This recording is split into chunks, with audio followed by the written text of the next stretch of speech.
Welcome to Previously on X-Men, the podcast that looks at X-Men comics, movies, shows, characters, and more. I'm Hilary. And I'm Eric.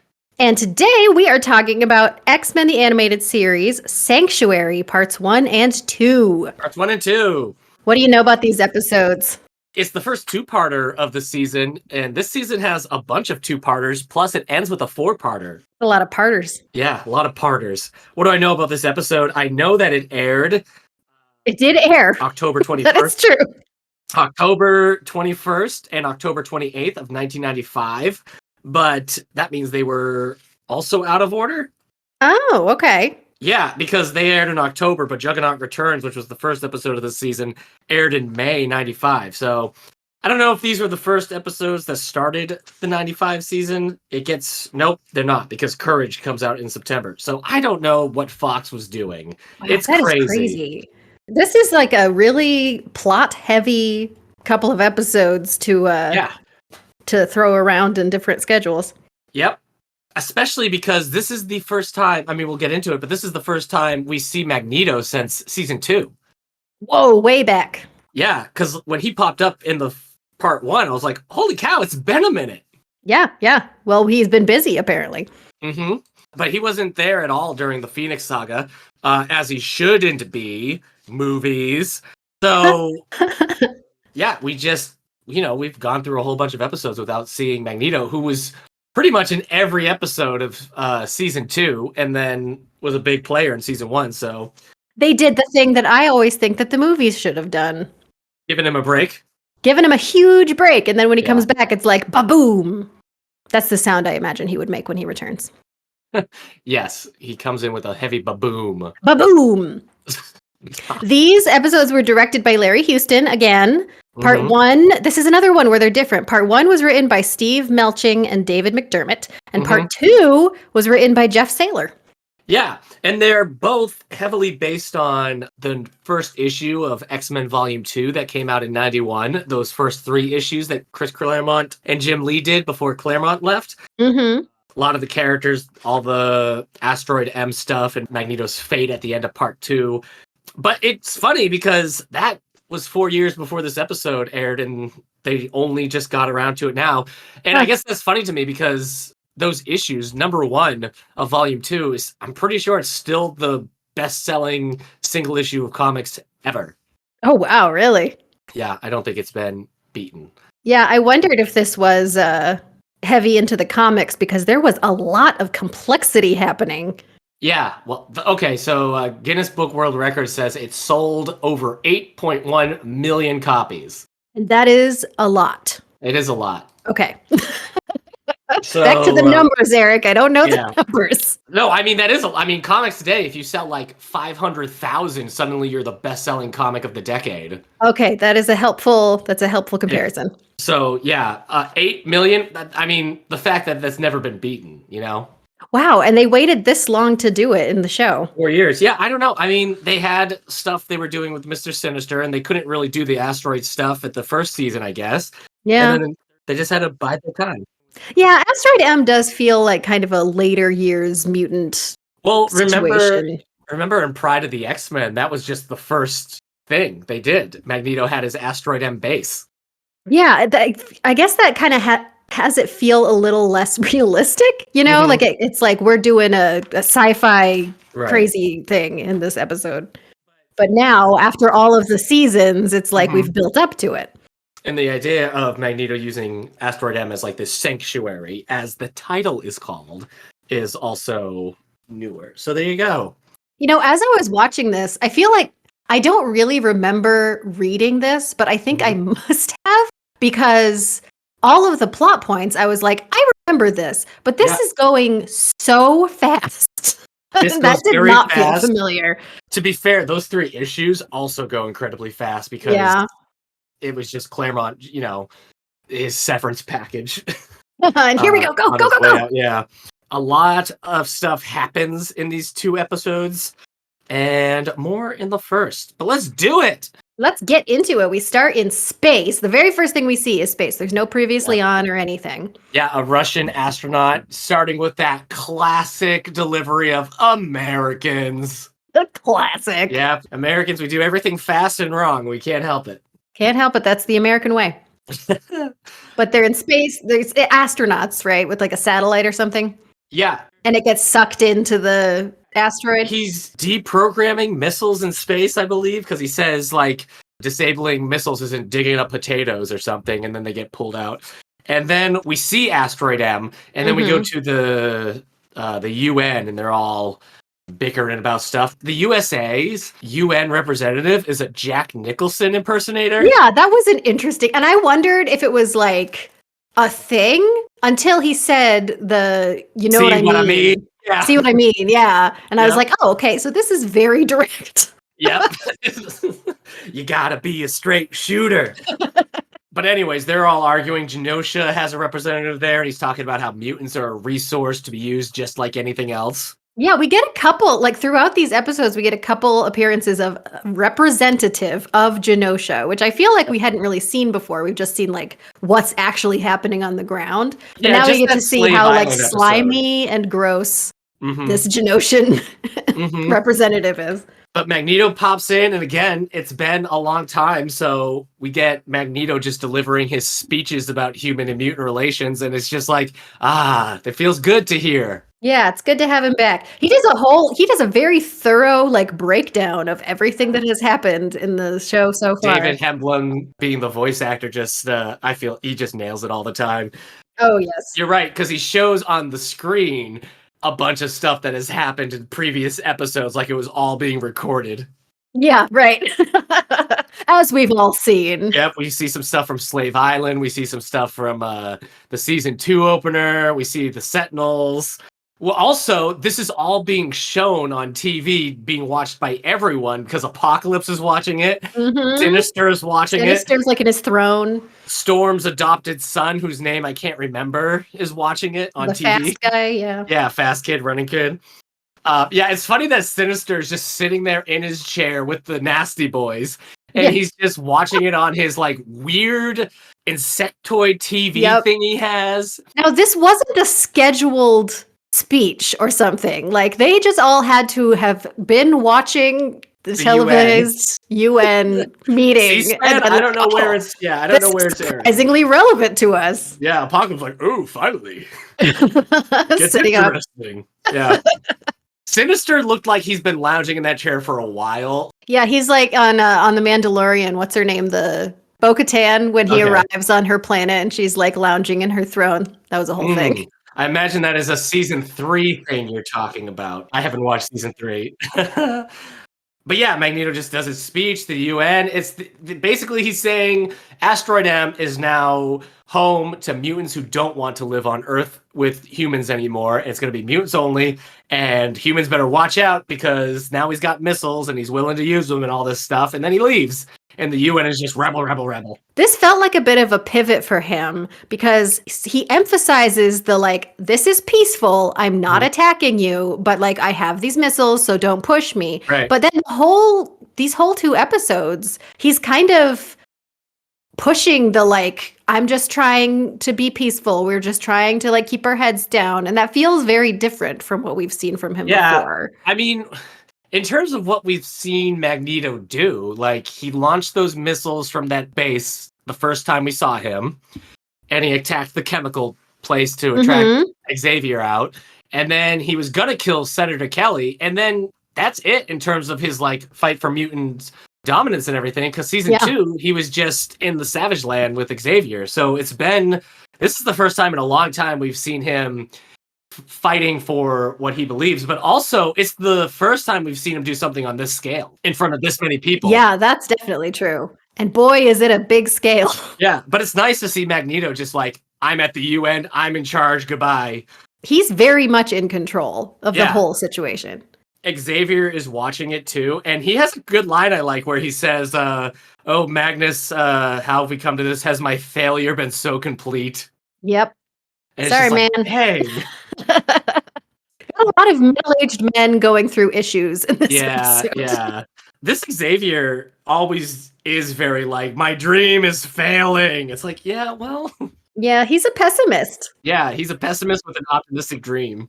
Yeah, that he just knows will fail. Has my failure been so complete? So this announcement starts a big rush. All of these. Now he says that I missed him saying that he was going to pick people up in Africa, but apparently he did Yeah, because it starts this whole rush of mutants getting to the airport to fly to some place in Africa where he's going to come get them. Xavier's there with Gambit and Beast because Kelly, President Kelly now, Yeah. had told him like they've got missiles that we have to take this as a threat and everything. It's Magneto, yada yada. And Xavier's like, let me talk to him. And Hmm. Kelly says you have 12 hours, which does not seem like a lot of time. It seems like it would take that much time to get to Africa. It does seem, now that you say that, it does seem that way. I Yeah. would like 24 hours, 48 hours, something like that. You have the weekend.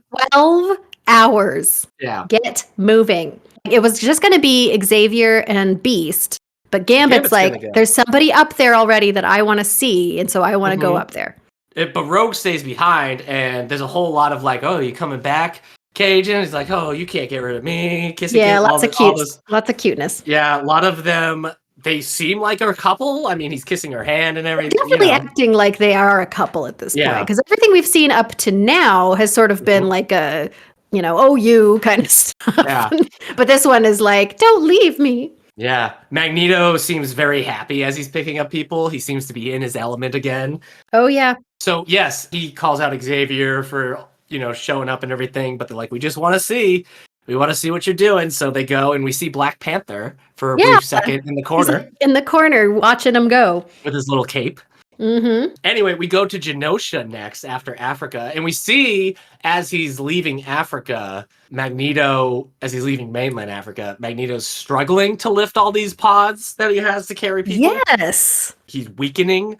I liked how Xavier was like, interesting. It appears that he is weakening. And I was like, you just wanted to make sure that the viewer noticed this. Yeah. But they go to Genosha, and it seems a lot more like the Genosha from the comics now because there's just a bunch of soldiers and everything, and they talk about using mutants as resources. I mean, last time we saw them, it was like this slave island, but we really didn't like see Yeah. anything. Like it's a country. Like there's cities and crap. But anyway, this like base setup seems a lot more like it was in the comics.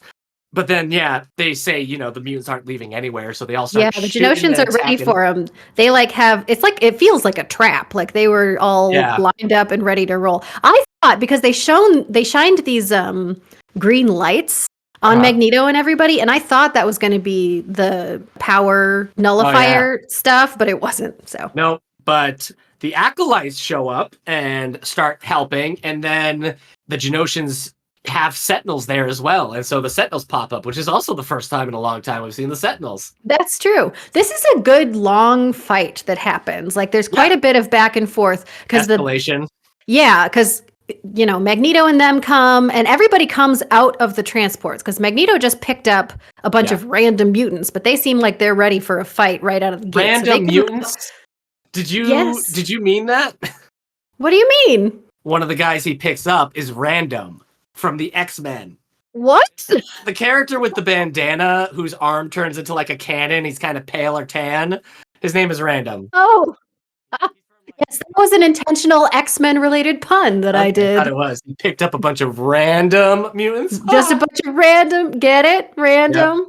Anyway, so they come out, the military's going after them, but the it seems like show they have the upper hand, but then the Acolytes show up behind them, and no, we're back to slave, whatever. And then they start, like the military's starting to go down, so then they bring in the Sentinels, like that's the backup and all this, and so it's back and forth and back and forth. It's very exciting. I like seeing the Acolytes. I don't have a ton of experience with the Acolytes in the comics outside of like them doing a bunch of stuff, but one of the first things I read as I was getting into X-Men was the 3-part trilogy, X-Men Mutant Empire. It was that novel series, and the Acolytes featured very heavily in that, so I've always got a soft spot for characters like Frenzy and the one who's Eunice the Untouchable's daughter. She's the one that has that energy field and stuff, and Amelia. They always seem like bigger characters to me than they are in the comics because they don't appear very often. Because you have this experience. Reading that book, yeah. But yeah, the Acolytes show up. This is when we first see Fabian Cortez. Fabian Cortez, voiced by Jeffrey Max Nichols. Who did not voice anything else of note. Yeah, sorry. Yeah, can be kind of a grating voice, more so in part 2 than part 1 for me. Well, boy, he leans into the whole acolyte thing. He's like, Sure does. I'm worshiping. My Lord, like, we serve you. very zealous and yeah. If Grima Wormtongue from Lord of the Rings was a mutant, he would be that's Fabian this Cortez. guy. Sure, Yes. yeah, that's not bad. But so right away, they defeat everybody and they pick up all the acolytes and everyone, and they're taken off into space. Right away, Fabian zooms in on Magneto and is like, I'll heal you. Everything is fine. And also, I'm going to control everything that happens. Yeah, he says it's healing, but it's actually he's able to enhance the powers. It's not so much like he's just can. So he like charges his power that he was losing, but he's not actually giving him like renewing his energy and like his whatever life force. And Magneto's not losing his power. Xavier just points out he's overexerting himself with everything. Yeah. I think Xavier does a good job of being like a good friend throughout this whole thing. He's just very reasonable and like, listen, can we just have a conversation? It just feels kind of nice for that character. In the comics, I don't know if that was true, but I'm pretty sure it stayed true until Asteroid M crashed, that Asteroid M stayed in orbit because Magneto was keeping it in orbit. That's what I was thinking, because when they kept making a big deal about him losing his powers, I was like, is this going to crash? Yep. So anyway, he enhances Magneto's powers, and Magneto takes out the Sentinels in one blow, and then they all leave for Asteroid M. Asteroid M. Anyways, Cortez goes from like, my lord, we serve you, to being like very argumentative and nasty very quick. Yeah. Well, he's very clearly like someone who is looking for someone in power who already wants to do what he wants to do. And as soon as he realizes it's not exactly the same, which is to kill all the humans because they've been so terrible, he just turns on him immediately. Very quickly. We find out that Amelia Vogt is an ex of Professor Charles Xavier's, and he's just this I mean Xavier in general, but this Xavier's got a lot of exes. Yes. A lot of past romances. And he's always the guy who screwed it up. Yeah, that's what she said he cared more about his X-Men in his dream than her, and like there was no room in his life for her and all that. So yeah, I mean, I guess that's on him. Yeah. To be fair, his dream pretty big. It's pretty big. And I feel like what that leaves out is really why. Like, I don't imagine that it's so much that he cared about that more than he cared about her. But like, knowing what we know about Xavier, I imagine he was a little like zoomed in on his mission and zoomed out on the relationship.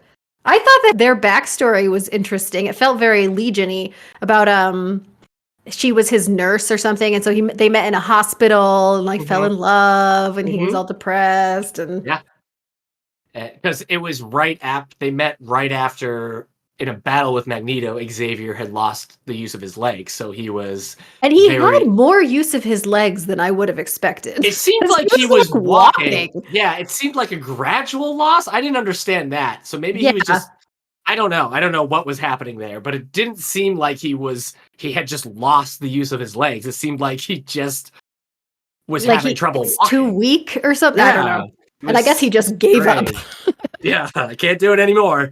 Oh, well. But Magneto, listen, when Magneto walks into his room and Cortez is there and he's like, Cortez, what a surprise, or, good to see you. And Cortez is like, you don't seem surprised. I'm like, there's a lot of heat in this room. It feels very romantic. Yeah, you were expecting a turn there. I mean, I know what happens, but like the delivery between those voices, it just seemed like, what are you doing in my room? You don't seem surprised. I don't seem upset either.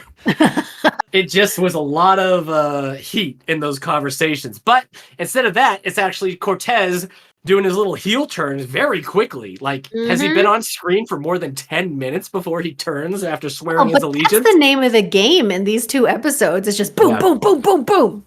So he renounces Magneto, and takes his power away because we skipped the beat where the states had attacked, or somebody from Earth had attacked or launched something at the asteroids, and Magneto had taken them out. And it turned out somebody had sent missiles down to Earth. Yeah, somebody as an jumped the attack. gun. And so Magneto knows it was Cortez who did that. But Cortez takes away Magneto's powers. And he has a pretty cool line. He's like, or it's the delivery he does. He's like, Yeah. I have sustained you and I can destroy you. Yep. It's the And it's emphasis so on the dramatic eye. too, because he's like, it's like Magneto had already overused all of his powers. And so once he takes away the power that he gave to Magneto, it will like He says cause you him to can barely disintegrate. you can barely hold your own molecules together. Yeah, like is that what he's been doing this whole time? He's just been holding magnetically his molecules together. Magneto's power involves him having to hold his molecules together. Yes, a little known fact about Magneto. But then it ends with Magneto being shot down to Earth in his like room pod, and then Cortez blaming it on the X-Men. Yeah. Uh-oh. Part one dun, cliffhanger. dun, dun. And everybody buys it immediately. Yeah, well, it's Xavier, and Amelia's there to be like, yeah, Xavier sucks. That's true. There already is some bad blood there. So yeah, part 2 starts with those 3 X-Men, Xavier, Beast, and Gambit, just being like, yeah, we should run. Yes. And he tells the human scientists that Magneto had on board who were helping them set up everything, that if they value their lives, they need to go. Yeah, I wonder from the scientist's perspective if they were like, is this a threat? Because he just means like these guys are gonna kill you. So Yeah, and they are. Those acolytes were gonna murder them human scientists. So they're running, and Gambit stops to like hold off the crowd while they get the ship ready, and they catch him like immediately. They capture Gambit. Well, he's very outnumbered. Yes, and Xavier is just like, well, okay, I guess we're going, and they just go. They just take off and they go back to Earth. And I guess we'll get Gambit later. He says a line like, "You want to play? Well, this is Gambit's game." He does say that. And immediately loses. But again, there's so many mutants against him. And his power is very specific and not like, he's not an Omega level mutant, our Gambit. No. But as they're flying the shuttle down to Earth, they see Magneto's room, escape pod, whatever, and Xavier can hear him, and Magneto just disappears. He just disintegrates. He ceases to exist. Yep. Rogue is on it as they crash onto Earth. Rogue is just right there to stop the shuttle and then get everybody out. Even though before she checks on everybody else, she's just like, where is Gambit? She's tearing the ship apart. She tears the door off and like doesn't even care. She's just looking for Gambit. And when they say he's on Asteroid M, she immediately thinks like, I knew he was going to stay up there. They're like, no, what? He fought off everybody so we could help him, so we could escape. Yeah. I was glad that they quickly quashed that. But I thought it was a nice reaction from her, because you got a little bit of that kind of insecurity when he left the first time. Yeah. Where she was like, are you just trying to get away from me? And he was like, come on, I'm with you, lady. I mean, how many times did Gambit leave or, have a shadowy secret in the first couple of seasons? So, we see that Gambit is like being held hostage by Cortez, who's very happy in his position. Collar on him. Yep. That seems hypocritical. Right? That's human tech, Cortez, you hypocrite. And everybody's wanting to like punish him or kill him or whatever. And he's like, no, I'm going to turn him so he'll be on our side. Yeah, but his plan is really just to have him like admit that they did it. I don't know. I don't really understand what Cortez is doing with keeping Gambit. Yeah, that's true. It doesn't really pan out. I guess maybe he's just trying to do more of a wedge, because like the X-Men are representing the mutants that want to reconcile with the humans. Yeah. And he wants to do this big announcement about like, we're cutting off humans. We're not dealing with that at all. And he did say at the end of part 1 to Magneto that you'll be more useful to us as a martyr. So like they need people to blame for that too. So I just don't understand I guess they just need him to say we did it to really secure it. But it Yeah, seems that like a seems to mistake. be. Yeah. And Cortez is sharing all this via TV that everybody has to watch, just like in the first episode. Yeah, he's got something going on Yeah. that he can just. We see X Factor watching it. We see Gideon from X Force watching it. And then we see somebody else. I could not figure it out. I don't know. There was a lady sitting in a chair, and I couldn't tell who she was supposed to be. Yeah, I didn't recognize any of them on site. Maybe she was she might have been one of the externals, but I don't know. It wasn't clear. And like, no matter how much I looked at it, I'm like, who is this? If I So- stare at this more. You know what? Her name is Rada Dastor. She goes by the name Haven, and her brother Monsoon was next to them. They're X Factor characters as well. So Oh, okay. now we know who they are. Meanwhile, on Earth, a very brief funeral for Magneto. Yeah, Xavier says he wouldn't want a memorial, so I won't have a long one. But it is still kind of a long one. They're standing under an arbor somewhere, and it's Mhm. Xavier. Is Beast there? Yeah, Beast is there. Okay, Xavier, Beast, Wolverine now, we haven't seen him before, and Rogue in like a sort of Victorian getup. Yeah, She's got like her hair all done up, and I could swear she has a bustle. Yeah, they're all very dressed up for this very brief eulogy. But then we see later in the episode, Magneto's pod hasn't even landed. And That's they're true. doing the memorial. They're like, well, he's dead. We There's didn't no- even we're check to not see gonna if his check. body was there. Well, Xavier like experienced his death, you Mhm. know. He's probably pretty sure. Well, the Beast has outfitted the Blackbird with space technology so they can get back to Shi'ar tech, Asteroid M. and it's labeled. It's like Shi'ar shield and Mhm. Shi'ar whatever. Yeah, and in the first episode, Beast was talking about how Magneto had used the Savage Land technology to create the sanctuary out of Asteroid M. So they're all just borrowing pieces from other places. They all got like fun, cool, let's go to space outfits. You Yeah, got- they're all like darker. Yeah, you got Wolverine in that black outfit. You've Mhm. got Rogue kind of having like her 80s colorized Kind outfit. of like a green and black kind of a Yeah, vibe. yeah, that was a lot of her 80s look. And then you have Xavier wearing that Fatal Attractions like tech suit that he had. Which is fun because that's from the issue where Magneto takes the adamantium out of Wolverine, and then Xavier ends up clearing his brain, basically, erases Magneto's mind altogether. Is that when he like turns into a baby? No, that's in the years where there wasn't an X-Men series being published. Okay. So no, that's where Magneto basically is comatose, and so he's just sitting on Avalon, and then that's supposed to be what caused Onslaught. There's just some fun suit references in this. But we see Magneto, he lands, and he's back. He says he lives. I live. Yep. I have a lot less notes for this episode, and it's because part 2 kind of had me checked out a lot compared to part 1. Really? Yeah, I don't know why. I feel like there was just a lot more interesting things going on in part 1, and this is very like, all right, we're back to Earth. Now we got to go back to space. And I think part of it too is a lot of the stuff that's happening in part 1 is Magneto centered. And so you have David Hemblem doing that voice and everything, and Magneto, who we haven't seen in a while, doing that.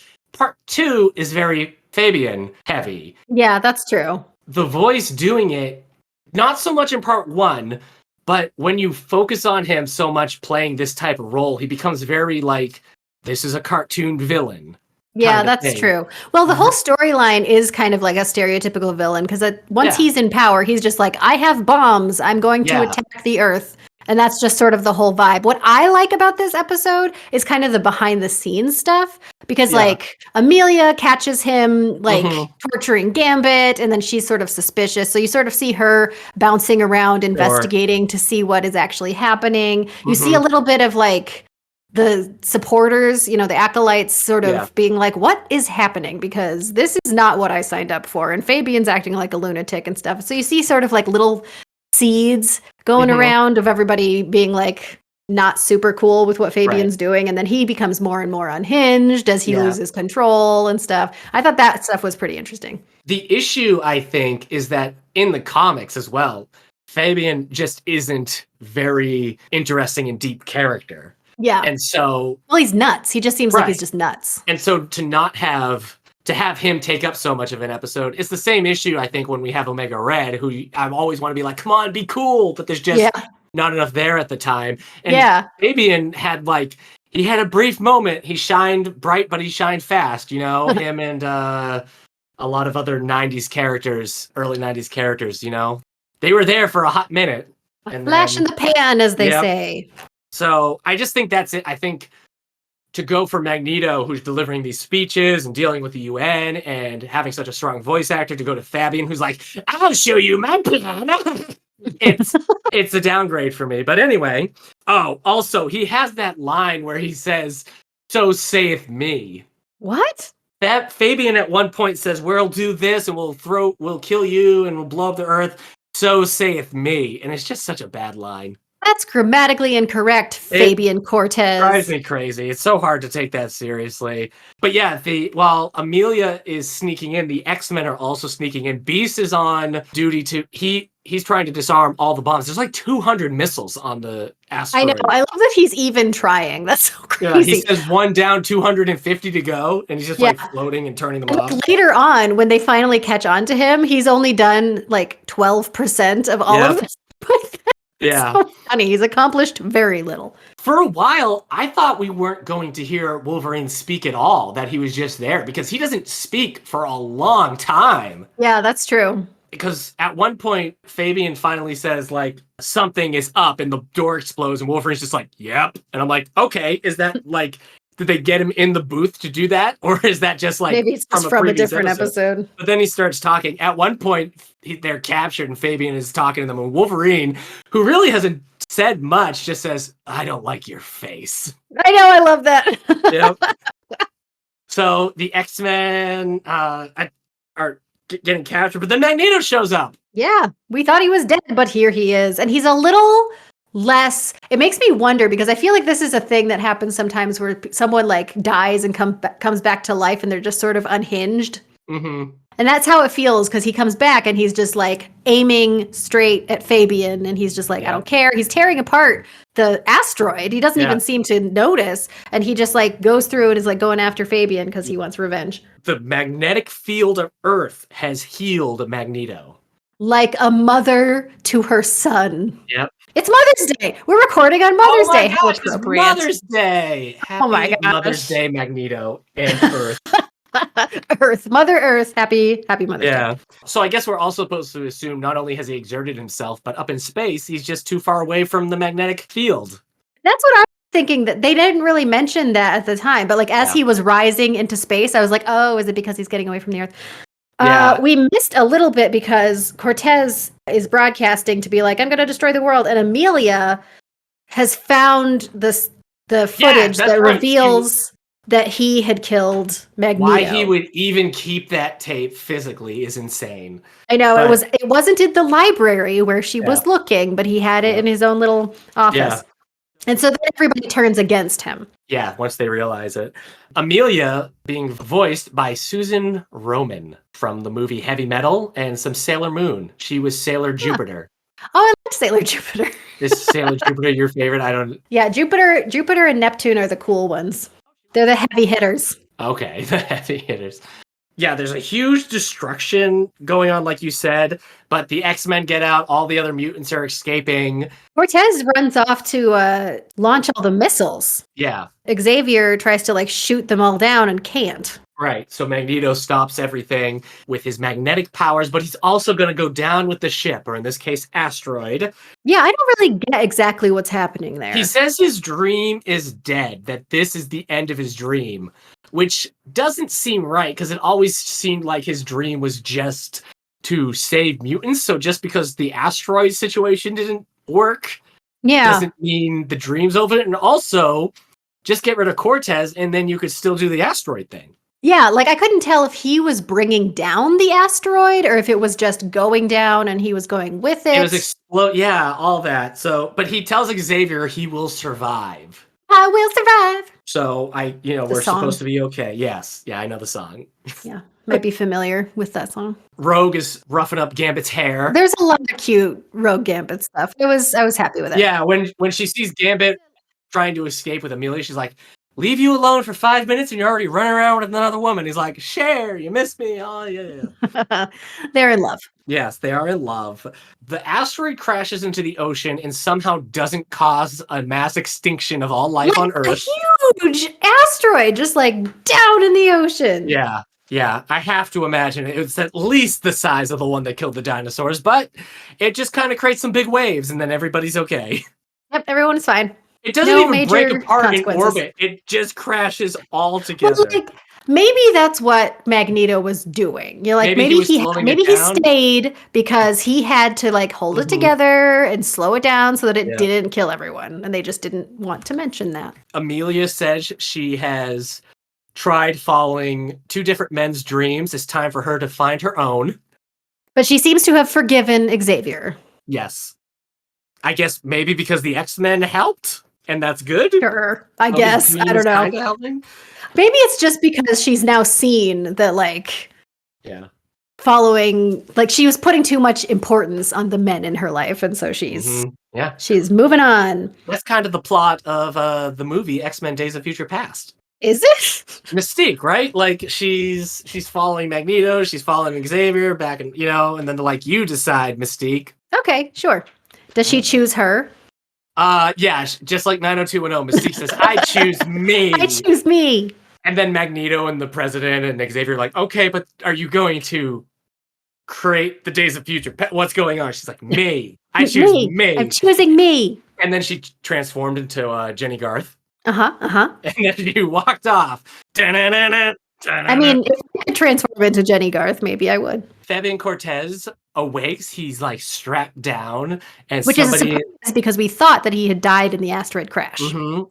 Somebody is talking in the shadows. Boy, I love how much of him you see. Like they keep him in the shadows, Yeah. and it is not even slightly Yeah. ambiguous who this is. To be fair, though, if you were just going based off of the voice, you might not know who this is because that's definitely a different Apocalypse voice. Oh, I did not notice that. Oh, Was you the know other- what? I know something about this voice. This is the same voice as Galactus in the Silver Surfer series. That's funny because Yeah. this voice sounds very much like Sean Connery doing Apocalypse. Boy, I didn't even notice. That's I- crazy. Well, I just like the Apocalypse voice actor so much, so I don't know if he'll be. Well, so do I. Apocalypse will be back for the 4-parter that ends this season, so we'll see if it's that guy or if this was just like a stand-in. But also with Apocalypse is Deathbird, Oh, yep. Mm-hmm. Lilandra's sister. And have we ever seen her before? No. I don't think so. That's kind of crazy to me.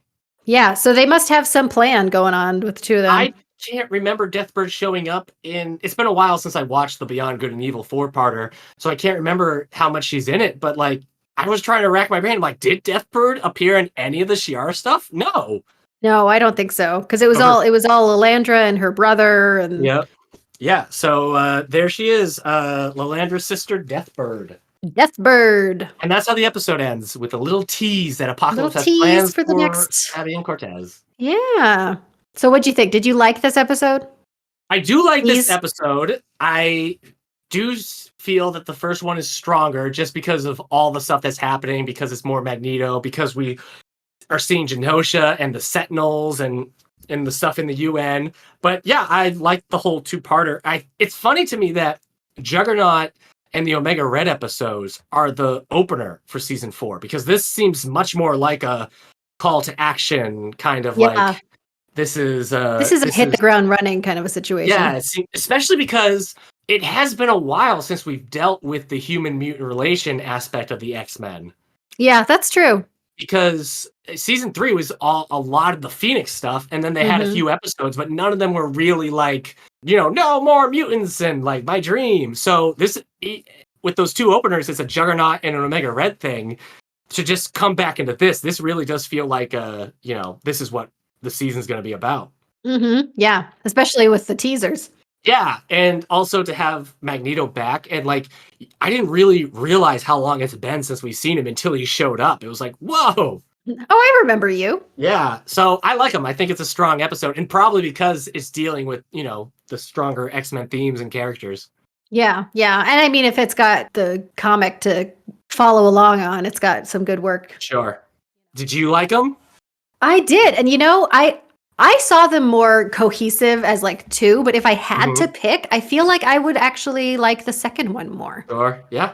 So I guess Fine. we're just different. destined to be opposed. You were talking about how like it's just snap, new scene, new thing, new thing, new thing. 2 is a bit slower and has more of that like Amelia sneaking around, doing that undercover stuff. It has more of the Rogue Gambit interactions. Yeah.